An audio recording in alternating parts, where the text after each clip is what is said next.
E nós veremos hoje no livro do Apocalipse, no capítulo 4 e 5, como que os seres celestiais adoram ao Senhor e como nós também devemos adorar e louvar a Deus. Você já observou que existem algumas coisas interessantes na Bíblia?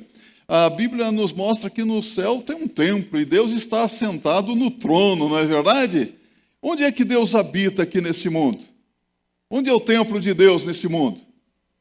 Aqui, Deus habita em nós, não é? E tem um trono. Onde que fica o trono? No nosso coração.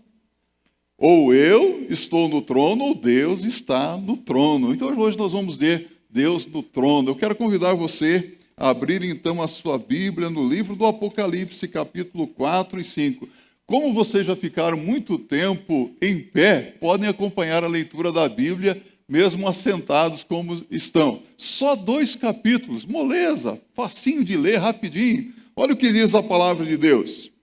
Depois destas coisas olhei, e eis que estava uma porta aberta no céu. E a primeira voz, como de trombeta, ouvira falar comigo, disse: sobe aqui e mostrar-te-ei as coisas que depois destas devem acontecer. E logo fui arrebatado no espírito, e eis que um trono estava posto no céu, e um assentado sobre o trono. E o que estava assentado era, na aparência, semelhante à pedra jaspe e sardônica, e o arco celeste estava ao redor do trono. E parecia semelhante a esmeralda, e ao redor do trono havia 24 tronos, e vi assentados sobre os tronos 24 anciãos vestidos de vestes brancas, e tinham sobre suas cabeças coroas de ouro, e do trono saíam relâmpagos e trovões e vozes, e diante do trono ardiam 7 lâmpadas de fogo, as quais são os 7 Espíritos de Deus. E havia diante do trono um mar de vidro, semelhante ao cristal. E no meio do trono, e ao redor do trono, 4 animais cheios de olhos, por diante e por detrás. E o primeiro animal era semelhante a um leão, e o segundo animal semelhante a um bezerro. E tinha o terceiro animal o rosto como de homem, e o quarto animal era semelhante a uma águia voando.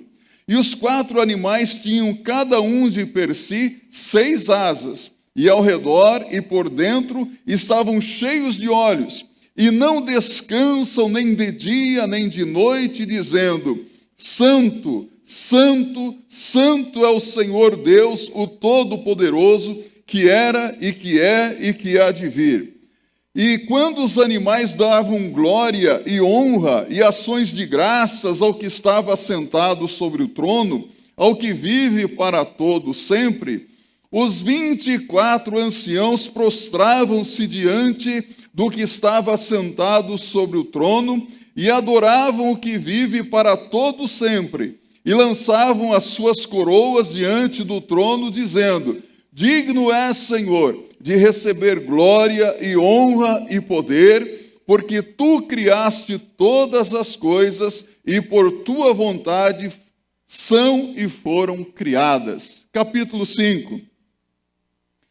E vi na destra do que estava assentado sobre o trono um livro escrito por dentro e por fora, selado com 7 selos. E vi um anjo forte bradando com grande voz: quem é digno de abrir o livro e de desatar os seus selos? E ninguém no céu, nem na terra, nem debaixo da terra podia abrir o livro, nem olhar para ele. E eu chorava muito, porque ninguém fora achado digno de abrir o livro, nem de o ler, nem de olhar para ele. E disse-me um dos anciãos: não chores, eis aqui o leão da tribo de Judá, a raiz de Davi, que venceu para abrir o livro e desatar os seus 7 selos. E olhei, e eis que estava no meio do trono e dos 4 animais viventes, e entre os anciãos um cordeiro, como havendo sido morto, e tinha 7 pontas e 7 olhos, olhos que são os 7 Espíritos de Deus enviados a toda a terra. E veio e tomou o livro da destra do que estava assentado no trono. E havendo tomado o livro, os 4 animais e os 24 anciãos prostraram-se diante do Cordeiro, tendo todos eles harpas e salvas de ouro, cheias de incenso, que são as orações dos santos. E cantavam um novo cântico, dizendo: digno és de tomar o livro e de abrir os seus selos, porque foste morto, e com o teu sangue nos compraste para Deus de toda a tribo e língua e povo e nação. E para o nosso Deus nos fizeste reis e sacerdotes, e reinaremos sobre a terra. E olhei e ouvi a voz de muitos anjos ao redor do trono e dos animais, e os anciãos, e era o número deles milhões de milhões e milhares de milhares, que com grande voz diziam: digno é o Cordeiro que foi morto, de receber o poder, e riquezas, e sabedoria, e força, e honra, e glória, e ações de graças. E ouvi toda a criatura que está no céu e na terra, e debaixo da terra, e que estão no mar, e a todas as coisas que neles há, dizer: ao que está assentado sobre o trono e ao Cordeiro sejam dadas ações de graças, e honra, e glória, e poder para todo sempre. E os 4 animais diziam: amém. E os 24 anciãos prostraram-se e adoraram ao que vive para todo sempre. O tribunal celestial. Que coisa impressionante, não é, meus irmãos? Eu fico lendo o livro do Apocalipse aqui e fico impressionado com a beleza, com a riqueza da palavra de Deus. João teve uma visão impressionante, impactante do céu. João viu o Senhor Jesus Cristo no céu. João viu o trono de Deus. Tenho para mim que de todas as visões do céu que a Bíblia nos dá, esta talvez seja a mais ampla, a mais clara, porque nós vemos aqui uma descrição tremenda ali do céu, do templo de Deus, do trono de Deus. E aqui eu quero chamar a sua atenção para algo impressionante. Você percebeu que logo no capítulo 4 aqui, você observa que João, ele viu, havia uma porta aberta do céu, por aquela porta ele começou a ver e ouviu uma voz que o convidou dizendo: sobe para cá. Não foi isso? Sobe. Quem foi convidado a subir? João. E aqui eu quero vou pisar no calinho seco dos pré-milenistas, pré-tribulacionistas. Porque eles se apegam nesse texto bíblico, dizendo que aqui ocorre o arrebatamento da igreja antes da grande tribulação. Só que se fosse a igreja, estaria escrito assim: subam para cá. Mas aqui é sobe para cá, é para João, não é para a igreja. Podemos colocar outros textos bíblicos sobre arrebatamento da igreja, mas aqui não é isso que a Bíblia está nos dizendo. É impressionante que ele tem uma visão do trono de Deus, de um que está assentado à destra de Deus, à direita de Deus, que é o Senhor Jesus Cristo, né? E eu digo para vocês, havia um que estava sentado no trono e tinha um livro nas mãos também, não é isso? Na sua mão. E outra coisa, ali haviam 24 tronos, é isso que você acabou de ler na Bíblia? Que tronos são esses? Ora, os números na Bíblia são figuras representativas, simbólicos. 12 tribos de Israel do Antigo Testamento e 12 apóstolos no Novo Testamento. Então, meus irmãos, isso nos mostra que o Antigo Testamento está conectado com o Novo Testamento e que a igreja é a extensão do Antigo Testamento.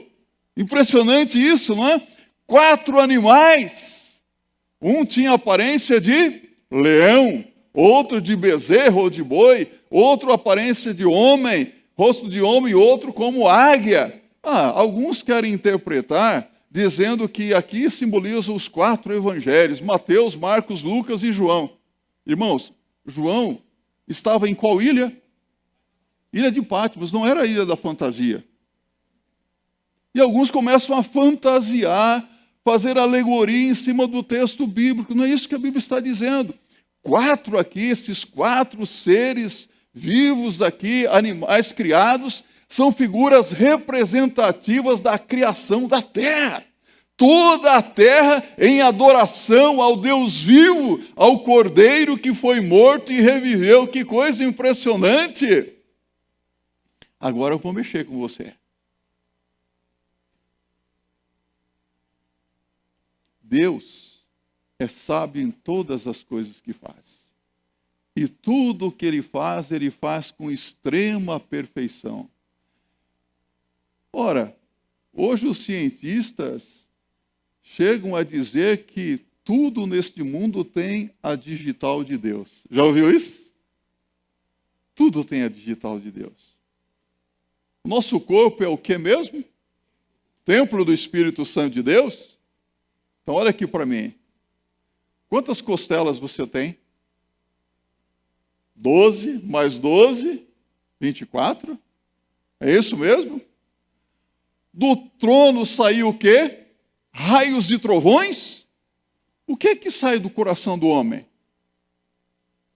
Você vai dizer sangue? Você sabia que do coração sai energia elétrica e magnética? Uau! Não estou dizendo nada, mas pense um pouquinho. Não é impressionante tudo isso? Como que Deus faz as coisas com extrema perfeição? Então pense bem, quem é que habita no trono do seu coração hoje? O seu próprio eu? O seu coração está cheio de Deus? Está cheio do Espírito Santo de Deus? Das coisas do mundo? De pecado? Das imundícias da carne? Quem é que habita no seu coração? Pense um pouco sobre isso. Agora no capítulo 5, que nós vamos nos deter um pouco mais nesta noite, nós vemos que João pode ver um livro selado. No livro estão escritos os juízos de Deus que começarão a ser executados ou promulgados a partir do capítulo 6. E nessa visão, João pode ver o Filho de Deus, ou seja, o Senhor Jesus Cristo, que é o foco de toda a atenção. Toda a atenção está voltada para o Filho, para o Senhor Jesus Cristo. Tudo que Deus vai revelar, Ele o faz, Ele desvenda através do seu Filho Jesus Cristo. Jesus Cristo é a revelação máxima de Deus. Repita isso comigo. Jesus Cristo é a revelação máxima de Deus. Toda a revelação de Deus é através de Jesus Cristo. Toda a história começa com Deus, está sob o controle de Deus e terminará de acordo com a vontade de Deus. A história tem sentido. A vida tem sentido porque Deus está comandando a história, porque Deus está comandando a vida de cada criatura existente, de cada ser vivo. Deus controla tudo o que acontece na sua vida. Então, a sua vida não está jogada ao léu. Na época que a seleção brasileira estava disputando um campeonato aí mundial, havia uma musiquinha lá, não é? Não sei se era, parece que era no tempo do Parreira. O acaso vai, né? O acaso vai me conduzir? A sua vida não é conduzida pelo ocaso, ou seja lá o que for. A sua vida é conduzida, é controlada por Deus. Deus tem o controle de todas as coisas. Então, meus amados irmãos e irmãs, tudo começa com Deus, está sob o controle de Deus e vai terminar exatamente como Deus planejou. Tudo está planejado e tudo será executado de acordo com a vontade de Deus. O homem pode espernear, o homem pode questionar, o homem pode se levantar contra Deus, o homem pode até negar a existência de Deus, mas isso não importa, porque Deus é Deus e continuará sendo Deus, e Ele vai fazer com que a sua vontade prevaleça em todo o tempo. Não são os poderosos deste mundo, os governantes que nós vemos aí, tendo seus encontros e traçando rumos para o mundo que vão determinar o curso da história, não. Não são também os historiadores que irão desvendar o curso da história para nós, nem os filósofos que vão tirar o véu e desvendar os segredos das coisas que estão por vir, nem os futuristas vão dizer o que irá acontecer. Não! A palavra de Deus diz o que vai acontecer. Está bem claro aqui. Então, o destino de todas as vidas estão entregues nas mãos de nosso Senhor e Salvador Jesus Cristo. Todos nas mãos do Senhor. Porque Ele se mostra digno por ser o Cordeiro de Deus que foi morto e reviveu e que vive e reina absoluto. Tudo está nas mãos de Jesus. Porque pela sua morte, Ele tornou possível a salvação, a redenção de todo ser humano, de todo homem. Então observe comigo os versos de 1 a 4, quando o apóstolo contempla o livro e se desespera ao ver que ninguém é digno de abrir o livro. E vi na destra do que estava sentado sobre o trono um livro. João viu o livro na mão direita de Deus. Deus está sentado no trono, que é símbolo da sua autoridade, do seu governo, da sua soberania, é símbolo do senhorio de Deus, conforme o capítulo 4, no verso 2, Deus está sentado no trono. Eu gosto muito disso. Deus está no governo. O mundo não está aí desgovernado, sem rumo, sem direção. Às vezes nós temos a impressão de que tudo está aí ao Deus dará, não é verdade? Mas na verdade Deus está no controle. Deus está agindo. Deus não está distante, alheio a tudo o que tem acontecido, não. Então a história tem sentido. E se a história tem sentido, a sua vida tem sentido. Tudo tem sentido. As forças do mal, elas não vão prevalecer, embora pareça que o mal está triunfando.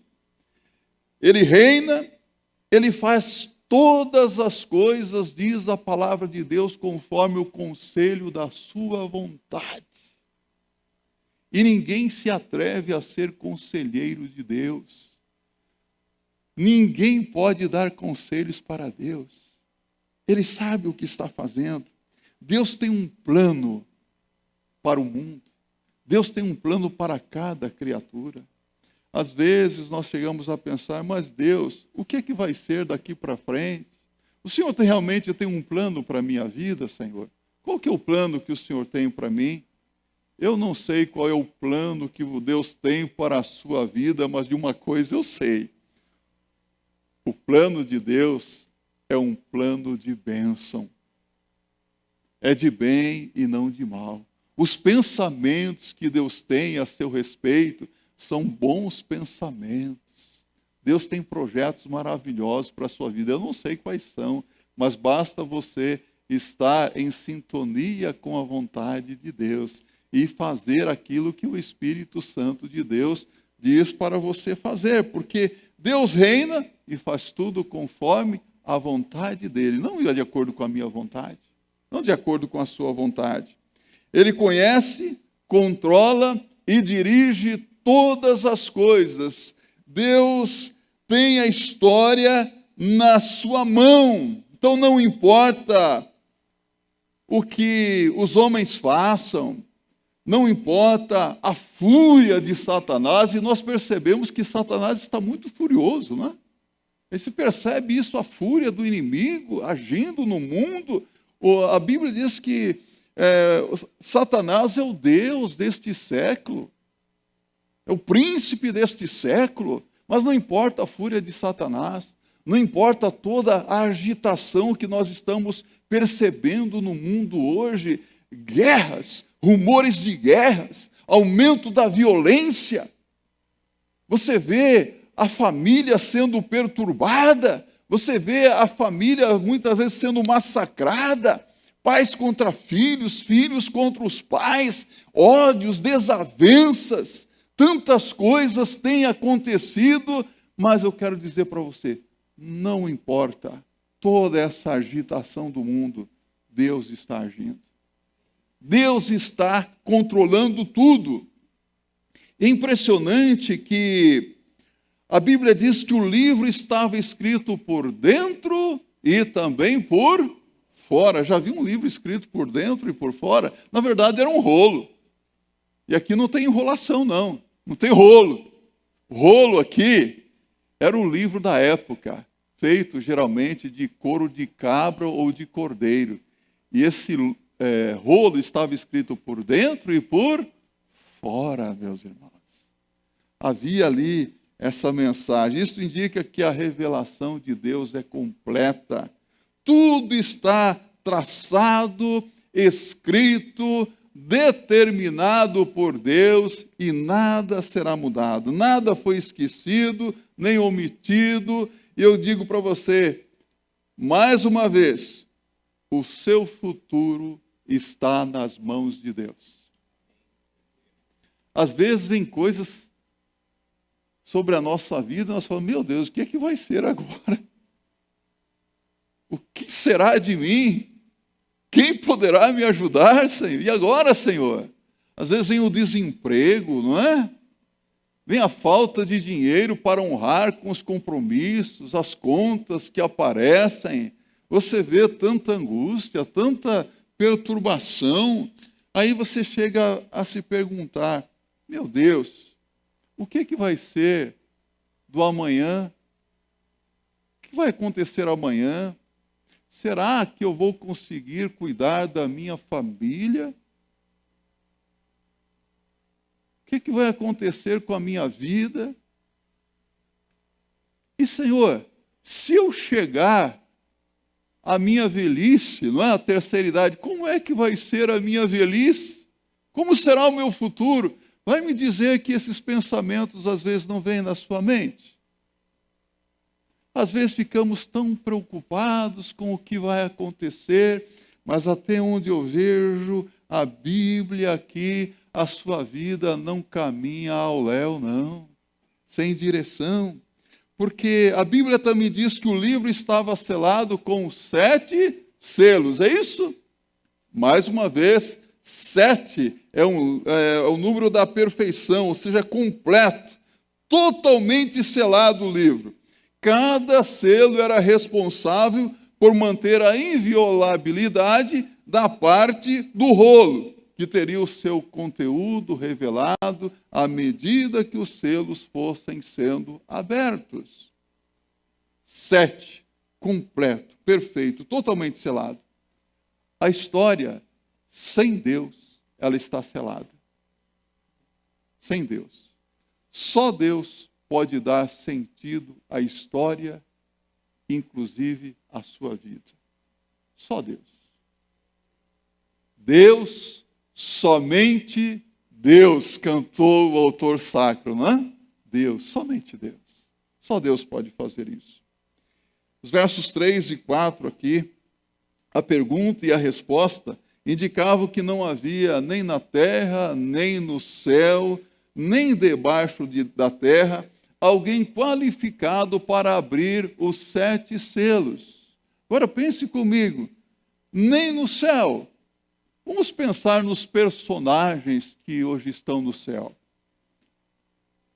Nem Gabriel, nem Miguel, nem os querubins, nem os serafins, nem os anjos. Quem mais está no céu? Nem Abraão, nem Isaque, nem Jacó, nem Elias, nenhum dos profetas maiores ou menores, nenhum dos remidos que estão na glória com o Senhor, nem Paulo, nem Pedro, nem Maria eram dignos de abrir o livro. Ninguém no céu. Agora, a Bíblia diz aqui, nem na terra. Nenhum homem, por mais poderoso que possa ser, pode ter a influência para decifrar o sentido da história. Não existe hoje na terra ninguém poderoso digno de abrir o livro. Nem debaixo da terra. O que é isso? Debaixo da terra? Nem o diabo, nem os demônios, nem as hostes espirituais da maldade, nem ninguém pode abrir o livro. E eu digo para você, nem os espíritos atormentados podem revelar alguma coisa verdadeira para você e o sentido da história da vida. E há pessoas que hoje estão aí atrás de espíritos enganadores, não é mesmo? Nos terreiros de macumba, nos centros espíritas, buscando a direção, mas nem o diabo pode dar sentido à sua vida ou mudar a direção da sua vida, porque tudo já está determinado por Deus. Ninguém é digno de abrir o livro. Realmente, o livro só poderia ser aberto por alguém qualificado. E aqui nós vemos a grande questão. Quem é digno? Repita comigo. Quem é digno? Foi isso que João ouviu. Quem é digno? E a grande constatação, ninguém podia abrir a Bíblia. E a grande decepção, e eu chorava muito. O que João fazia ao constatar isso? Chorava muito. Porque ninguém foi encontrado digno de abrir o livro selado. A crise de João também é a crise da impotência de todos nós. Porque, como eu já disse, às vezes nós olhamos à nossa volta e o que nós vemos são apenas notícias de morte, de tragédia, de guerras, de rumores de guerras, de violência, de imoralidade, de perversão, de destruição. Nós olhamos à nossa volta e vemos ameaças e barbaridades, e vemos os jovens hoje se drogando, se prostituindo, vemos os jovens hoje se matando, os nossos jovens estão morrendo, a maioria deles, por levarem uma vida desregrada. É o que nós vemos. E qual é a nossa reação a tudo isso? Há mais ou menos 8 anos atrás, eu morava aqui na Padre Antônio José dos Santos. Eu me lembro que numa madrugada eu ouvi um estrondo, um grande estrondo, e de repente luzes e sirene. Eu levantei meio que atordoado, eu não conseguia ver, mas eu ouvia, e ambulância chegando, e policiais chegando, e bombeiro. Não sei se alguém que mora lá se lembra dessa cena. Alguns jovens vieram à noite na balada embriagados e em alta velocidade bateram com o carro em uma dessas caçambas de entulhos que fica na rua. Estava cheia aquela caçamba e socorre um, socorre o outro. E eu ouvi uma mãe gritando: não leva só o meu filho, não, leva o amigo dele também. E o médico disse assim: não dá mais, dona, ele já está morto. Não dá mais. Que coisa. Olhamos à nossa volta e o que nós sentimos vontade de fazer? Chorar. Vida se perdendo, violência. E dá para ter uma ideia do sentimento de João. Ele diz: ninguém é digno. João chorou. É a crise da impotência também de todos nós diante de tantas coisas que têm acontecido, que temos visto. Mas eu pergunto, por que é que João chorou? Porque a história estaria à deriva como um barco sem leme, se ninguém pudesse abrir o livro. Às vezes nós choramos como João, ao vermos tanta coisa ruim. Às vezes nós choramos como João, ao nos preocuparmos com o dia de amanhã, não é verdade? Mas o que é que Jesus disse? Não vos preocupeis com o dia de amanhã, basta cada dia o seu mal. Não se preocupe, está tudo sob controle, está tudo certo. O seu trabalho, como diz o autor sacro, é confiar em mim. Confiar no Senhor em todo o tempo.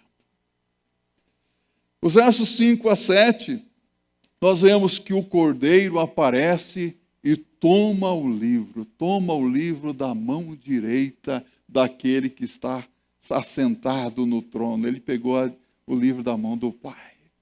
Olha só o que acontece aqui. E a voz ecoa no céu. O que diz a voz?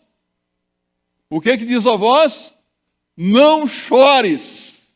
Repita comigo.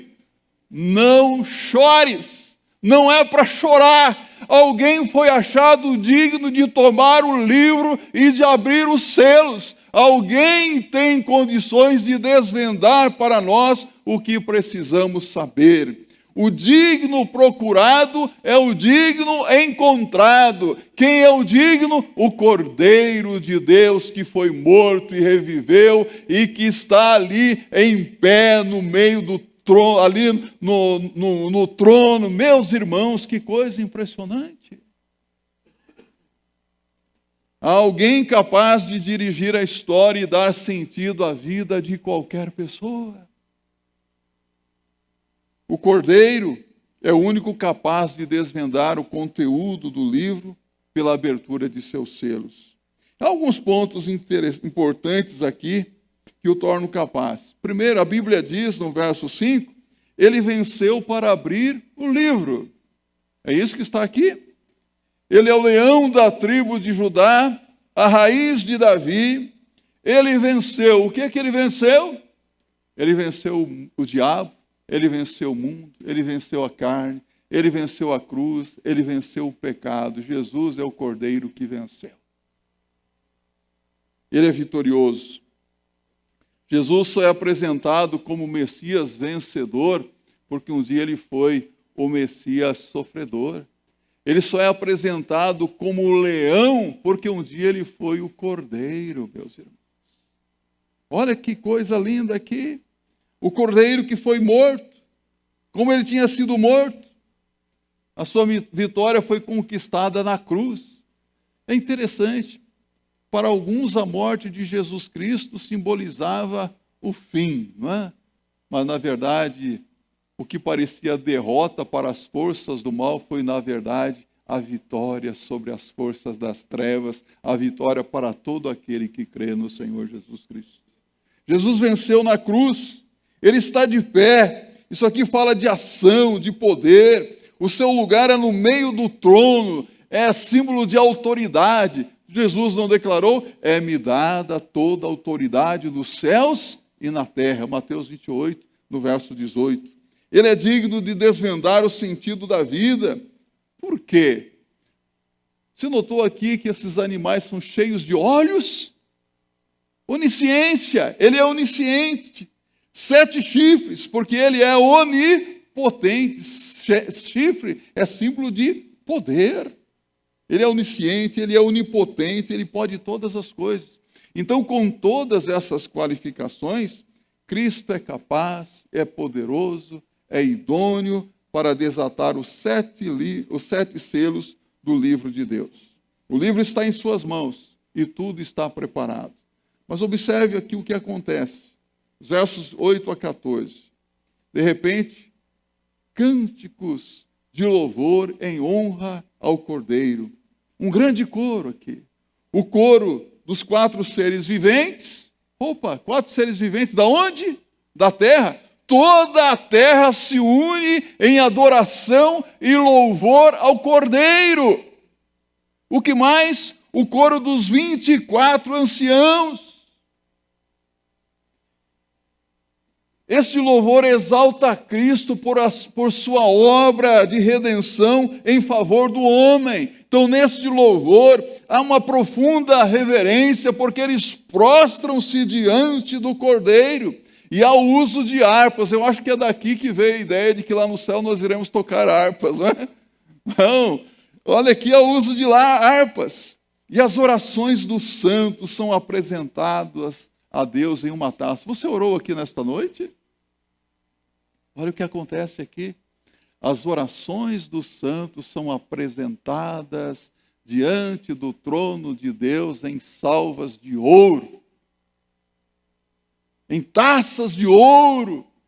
Isso aqui nos mostra aqui um esquema de como as nossas orações são apresentadas a Deus. Em outra parte, a Bíblia diz que as nossas orações sobem na presença de Deus como incenso de aroma suave. Então, orar, falar com Deus é algo muito importante, muito sério, não é mesmo? Orar, preste bem atenção no que eu vou dizer para você.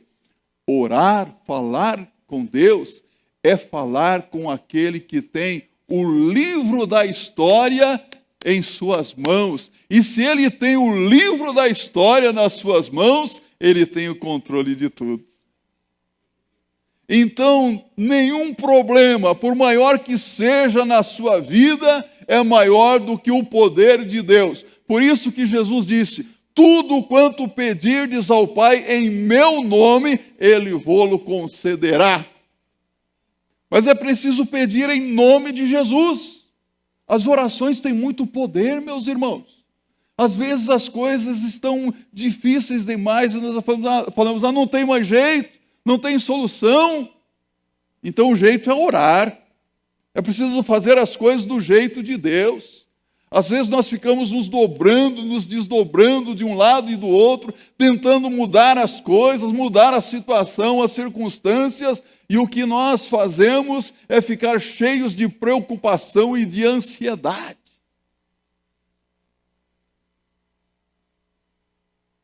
Quando a coisa está difícil, vou contar o meu segredo para vocês, eu fico quietinho. Aí, às vezes eu jejuo